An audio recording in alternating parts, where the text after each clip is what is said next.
All right, guys. Well, hey, welcome to the seminar. I hope that, like, maybe you're here for reasons other than scoring 20 points.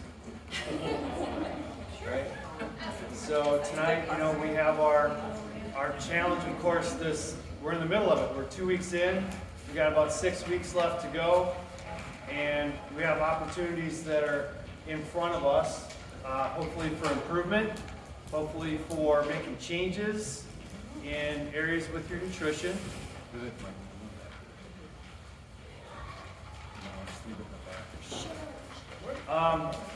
So, like what I want to discuss tonight, obviously, is some basics around nutrition, but then also this handout that you all have is meant to kind of guide you through a thought process a little bit, all right?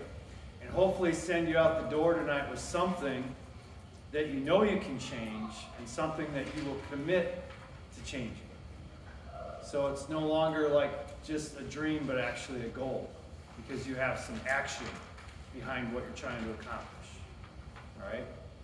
So it takes commitment and discipline, obviously, to change nutrition, but nutrition is a very personal thing. So as much as there's all kinds of programs out there that attempt to guide us through various types of things, like some are good at making good foundational changes, and others are kind of changes that we can't maintain very long, and I'm going to talk about that too. Okay? So this is our 4D plus 4E nutrition challenge. Now what is 4D, or I should understand, 4D plus 4E, what does it stand for? 4 days forever. Very good, class. Very good. Yeah, 4 days forever, right?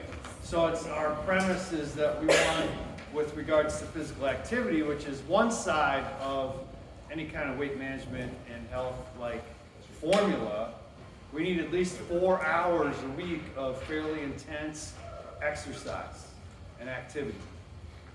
And like science has proven this. Ultimately in terms of getting progress, but also like what will maintain good health throughout your life. Not just help you lose weight for the short term or help you feel a little bit better or whatever. Like what's gonna help you like when you're 20 years down the road from now, right? And we know there's a certain kind of lifestyle and a certain formula that will give you your best life when we get to that stage of the game. But at the end of the day, like, none of our lives are perfect, and we always have like obstacles we got to work through, right? So tonight we're going to talk about nutrition as one of our obstacles.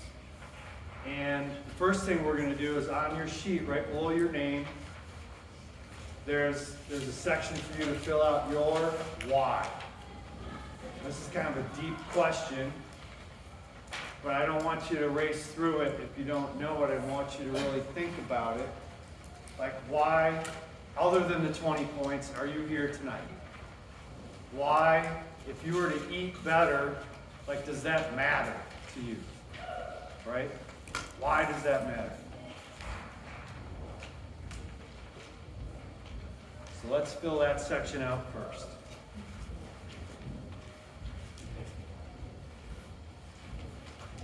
And Karina, could you bring me one of those handouts, please?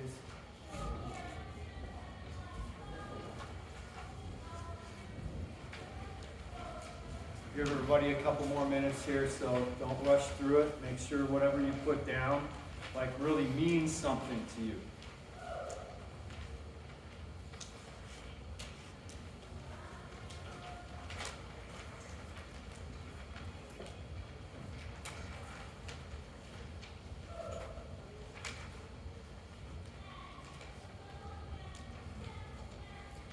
By the way, feel free to get up and move around a little bit if some of you like get uncomfortable or need to change positions as we go through our time here. I'm going to do my best to not make this a 2-hour seminar. I'm just kidding.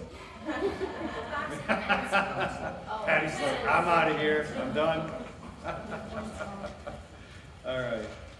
So, guys, better nutrition or good nutrition ultimately affects us in some different areas, and ultimately we need to look at nutrition as a practice, kind of like we do our practices with our exercise that we do here. In other words, not every practice is perfect. Not every meal is going to be perfect.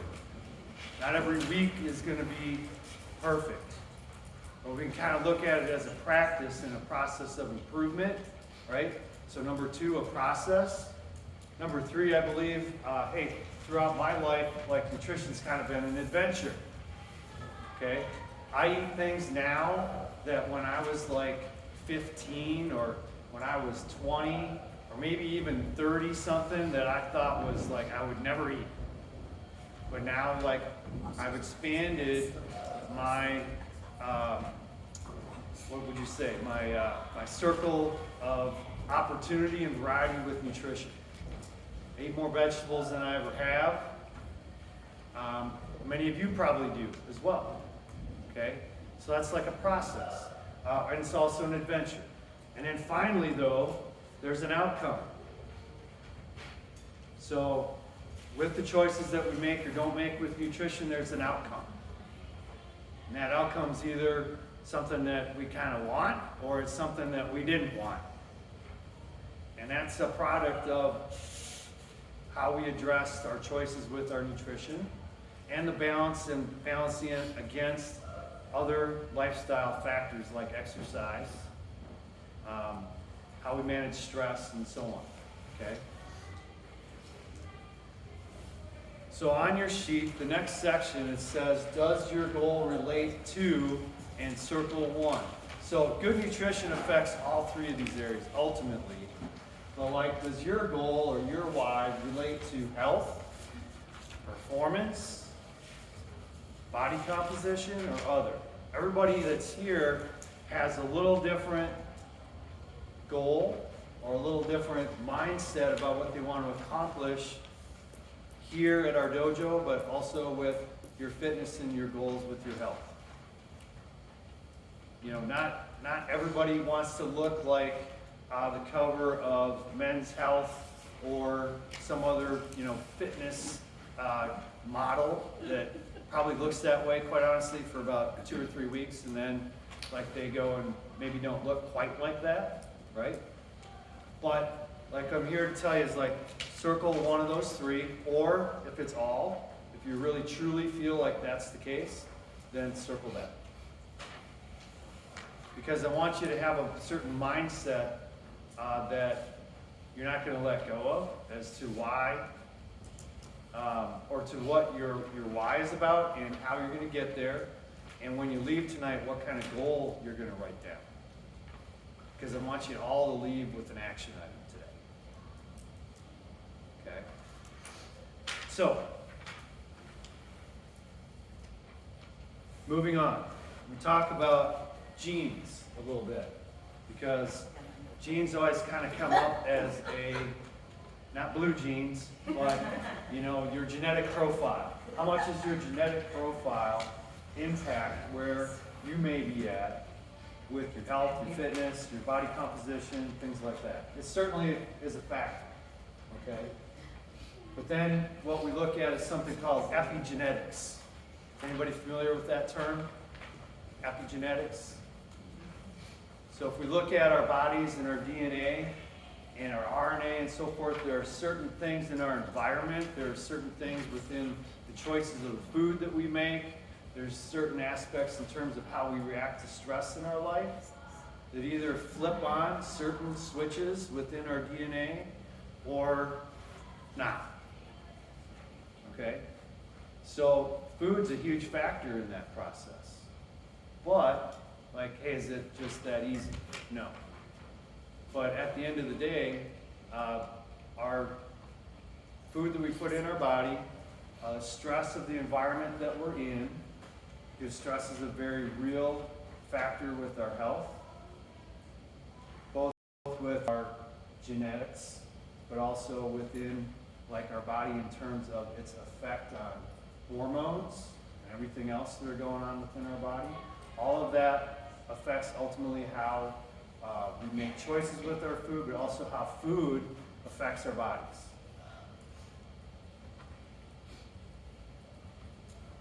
I already talked about that, so we'll move on. So we have our common pillars, if you will, of sound nutrition. So if you look at the bottom of the page, right? These are areas, if you will, that kind of supersede like good foundational nutrition. And if we looked at this, we could look at it as, hey, are we eating too many processed foods? Because one of the top 6 or 7 things that most people need to do is eat less processed foods. We do it out of means of convenience. We do it out of means of enjoyment. I'm going to get into a little more of why we make some of the choices with our food sometimes, which may or may not be the case for you, but I think it's a common reason for most people that we struggle with making better choices. Number 2, are you eating enough nutritious whole foods? Okay. Number 3, are you staying hydrated? Are you drinking enough water every day? Number 4, are we drinking too many sugary drinks? 5, are we drinking too much alcohol? Okay. And then finally, are we not feeling satisfied by your meals?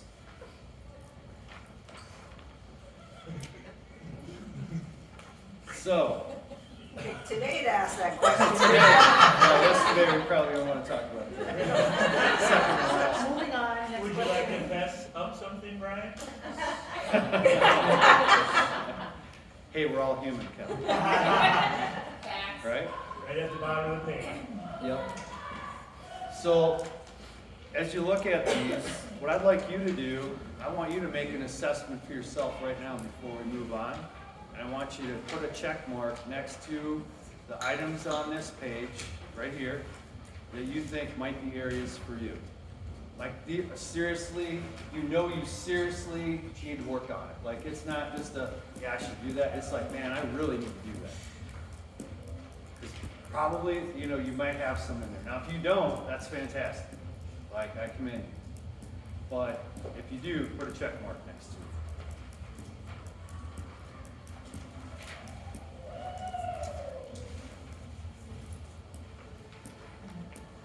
So those are all level 1 kind of foundational changes, and I'm going to discuss a little bit more as we go what level 1 versus level 2 or 3 type nutritional focus means. But guys, 80% of people struggle with level 1, what we got right here. So until you master these things, like, it's hard to go on and move into doing other things that are more aggressive or something that, like, is very restrictive or limiting, because you're not going to be able to do it for very long, and then it sets you up for failure. So you hear us talk about it all the time with respect to like lifestyle and consistency and the types of changes that we want you to make. Ultimately, we want you to make changes that are sustainable, not something that you're just going to do for a short time. That's really like the big focus. Now, there's time and place for next level work if you really want to go there, and that is something we can talk about tonight. But like, this stuff is stuff that we have to start with.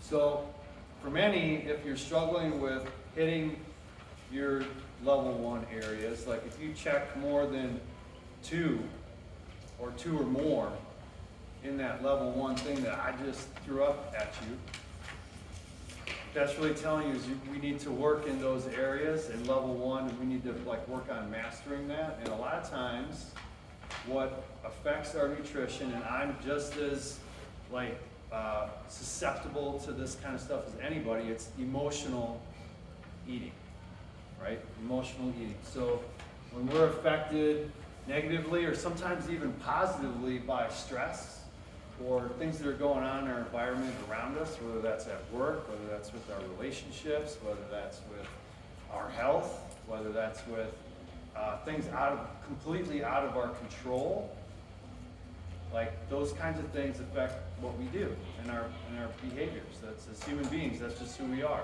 So like number 1, emotional causations, self-medicating, right? Number 2, avoiding unwanted feelings of sadness, anxiety, or anger. So, like, I'm not just talking about alcohol, like we're talking about sugar, we're talking about things that make us feel good. Like if you love ice cream and if you love ice cream and it's like that's the thing that makes you feel just a little bit better on when you're having a bad day or we're stressed out or it's like our work is driving us crazy, like you might be in that mode of having some ice cream every single day, right? And ice cream becomes a habit, it's not a treat. Nothing wrong with eating some ice cream. I like ice cream, but like those are things we can't do every day. That's a habit, right? Number 3, distracting from other things, whatever that might be. So, and then number 4, enjoyment of letting loose or kind of like just numbing out what's going on, numbing the pain, numbing the emotional pain that one might have. Okay? So these are emotional causations for choices that we might make. This acronym right here, HALT, is a strategy that Precision Nutrition suggests you think about relative to emotional eating. And I'm trying really hard not to overcomplicate like some of this tonight because I want to send you home with just like some simple strategies, right? Because at the end of the day, and I've said this before too, I think when it comes to nutrition, it's overly complicated by all of the stuff that that's thrown in front of you. Whether that's on social media, whether it's on the internet, like you can go out there and read for days on end about different approaches with nutrition. When in the reality, at the end of the day, I'm a firm believer after 30 plus years in health and fitness that it's not complicated. All right? It's really not complicated. I'm not saying it's easy, it's just not complicated. All right? So HALT. What they suggest is that you consider when you're going to eat, asking yourself these questions. Are you eating because you're hungry? Are you truly hungry? Like when did you eat last? Right? And should you really be hungry already or not? Like maybe you should be, or maybe not. Right? Number 2, are you angry about something? 3, are you feeling lonely? And then 4, are you feeling tired? Now there's all kinds of different things within respect to how we live our lives that affect all of those things. So those are choices that we make. But then there's like all kinds of external environmental things that come at us that also affect those things. Some or many of which might even be out of your control.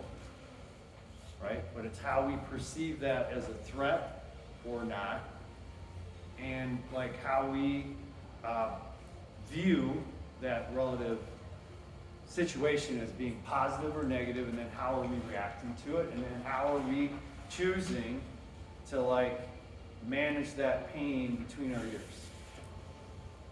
Okay? And oftentimes like food can be that choice. Like we choose something that makes us feel better for a little bit, and then that, if it's the kind of stress that's going on day after day, like it becomes a habit. So one strategy I'm going to have you leave with tonight is to consider, you could, if you're an artist, you could make like a fancy little HALT sign and put it on your refrigerator. If your kids like to draw, you could have them draw a HALT sign and put it on your refrigerator or in your cabinets. You could simply just write it on a note card and take it up inside your snack cabinet. I know you all have a snack cabinet somewhere, right? We do. Or on your fridge. But like seriously, like put that acronym up and then ask yourselves like, why are you really grabbing something out of the fridge right now when you ate dinner like an hour ago? Because like at the end of the day, that might be where you need to start. Like, if you're hungry already, if you're really hungry an hour after you ate dinner, what did you eat for dinner? Because you shouldn't be hungry, right? So, like these things can lead into really trying to like deductively figure out where your issues really are, and then addressing those things, okay? Does that make sense? So is that simple? Yeah?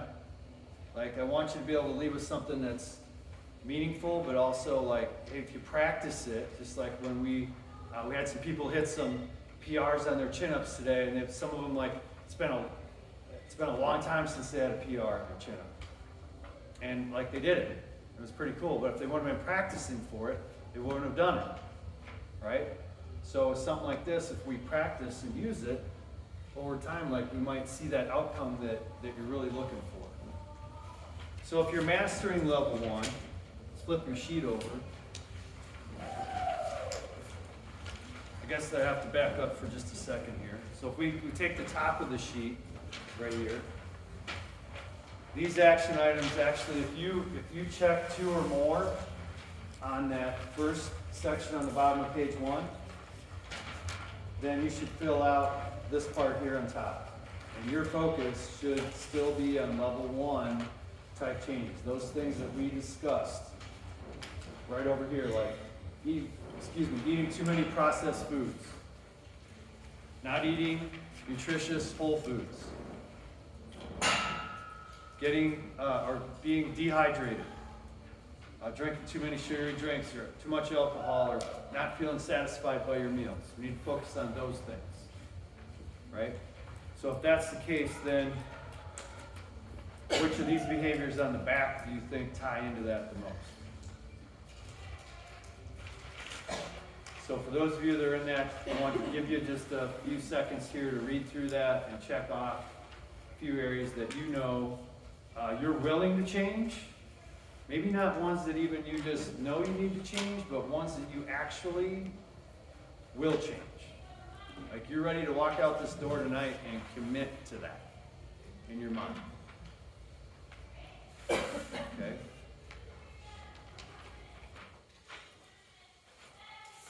Now, if you honestly read through the first section and you said, well, I do all that stuff. I'm doing that pretty consistently. I do that pretty regularly. Those are the kinds of choices that I've made, and I really stand by it most of the time. Then you might be in a position where you could step your game up in terms of something that's more complicated, or something that you got to put a little more work and a little more effort into. So the items behind me that you see there are things that you could consider. There's something called eating for your body type. So some of you have been through some of that already with us, but that's actually kind of a level 2 change. That's not easy to maintain. I think people would probably agree.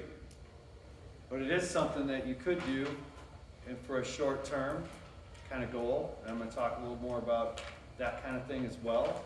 But, we have kind of prototype macronutrient suggestions for what we call an ectomorph, which is like somebody that's very, very lean. They're that person that can just eat anything and they seem to never gain weight, right?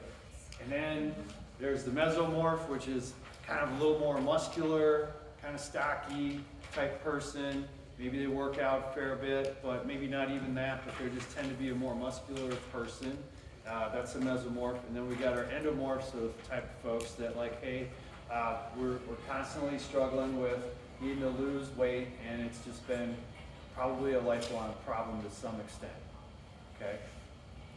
And so we have different macronutrient suggestions that we can give you. I'm not going to go into all that tonight, because here's what I've learned is that we can talk about all that stuff, but I know in the room not everybody's ready to do that or can do that.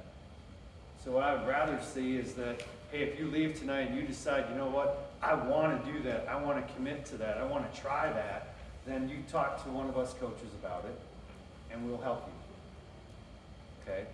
But I want you to be like, in your head, you're all in with wanting to do it. And then we'll educate you on what you need to do, and we'll go from there. Okay? Journaling to hit a target. So probably all of you have done this at some point or another, like put your food into MyFitnessPal or something like that.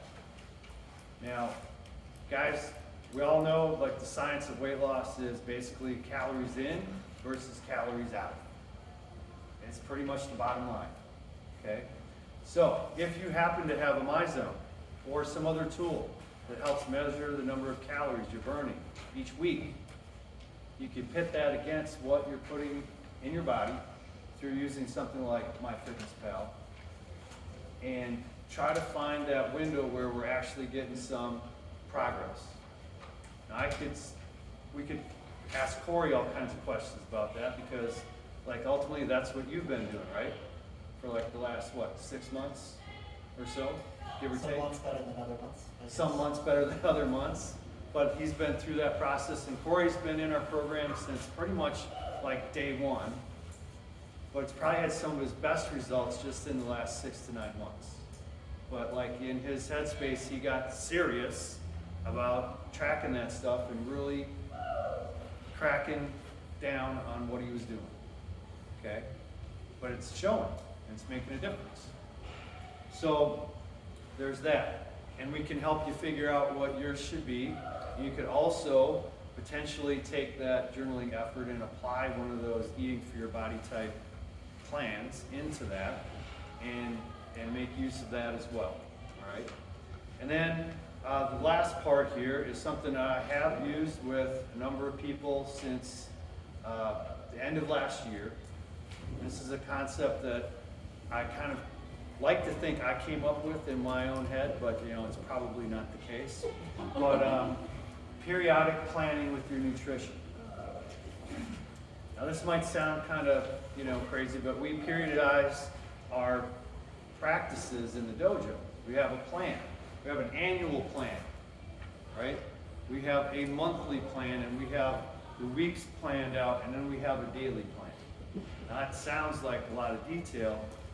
What I'm suggesting is, and what I've done with some of our members, and it seems to work, is they go and buy one of these calendars that's like a 12-month calendar, okay? And they go through and basically establish, okay, when's the anniversary? When are the holidays?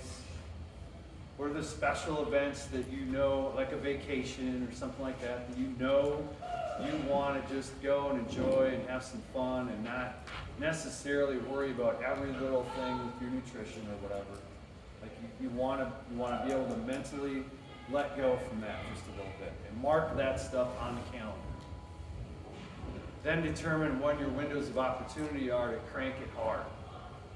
In other words, you might have a 4-week window or a 6-week window or a 2-week window. And you can take and do something like journaling, or you can possibly consider some sort of a carb cycling plan or something like that that helps you knock off a few more pounds. And then when you do go on that trip, you can enjoy it and not be stressed out that somehow you're failing yourself, because you're not. It's part of your plan. I think sometimes when we don't include some kind of fun in our plan, and then we go and we actually have some fun, now all of a sudden we feel guilty inside, or we feel like somehow defeated. Like I'm never going to be able to do this. Those are the kinds of words that maybe start popping up in your head. I just can't. And this will never happen, right? But yet at the end of the day, like if you actually have a plan that allows you to loosen up a little bit and still have some fun and enjoyment in your life that's really important to you, but then still have those periods of time when you can really dial hard. Like I feel like that's working for some of our members pretty well. Might not work for you, but it's a suggestion to think about. Okay. All right. So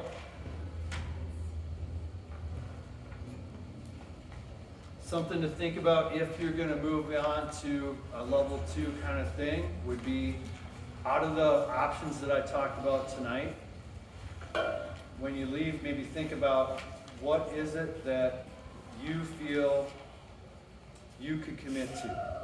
Number 1, go back and look at our behavior choices and our choices right here with respect to what you need to change, right?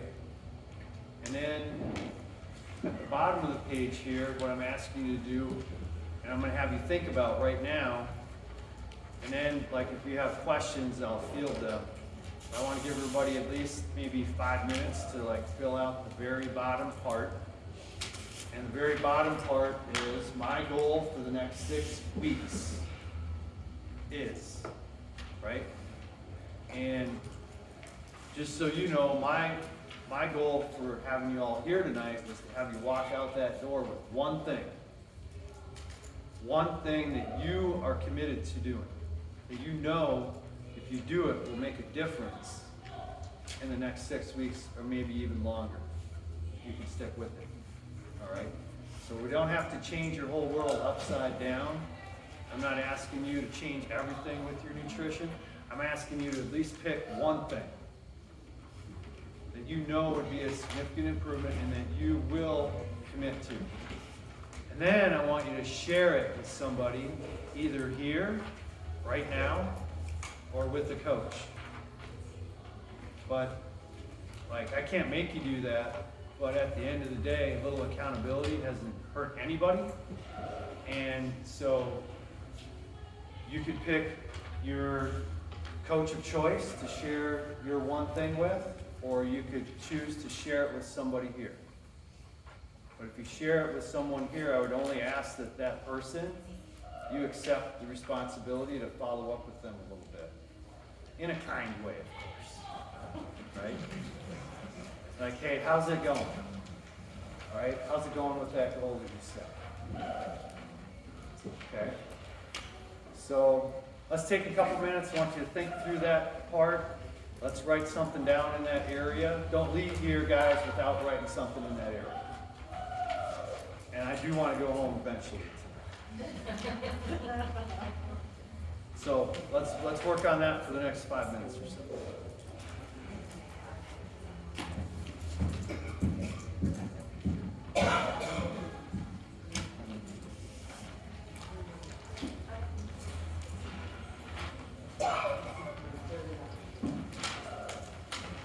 Huh?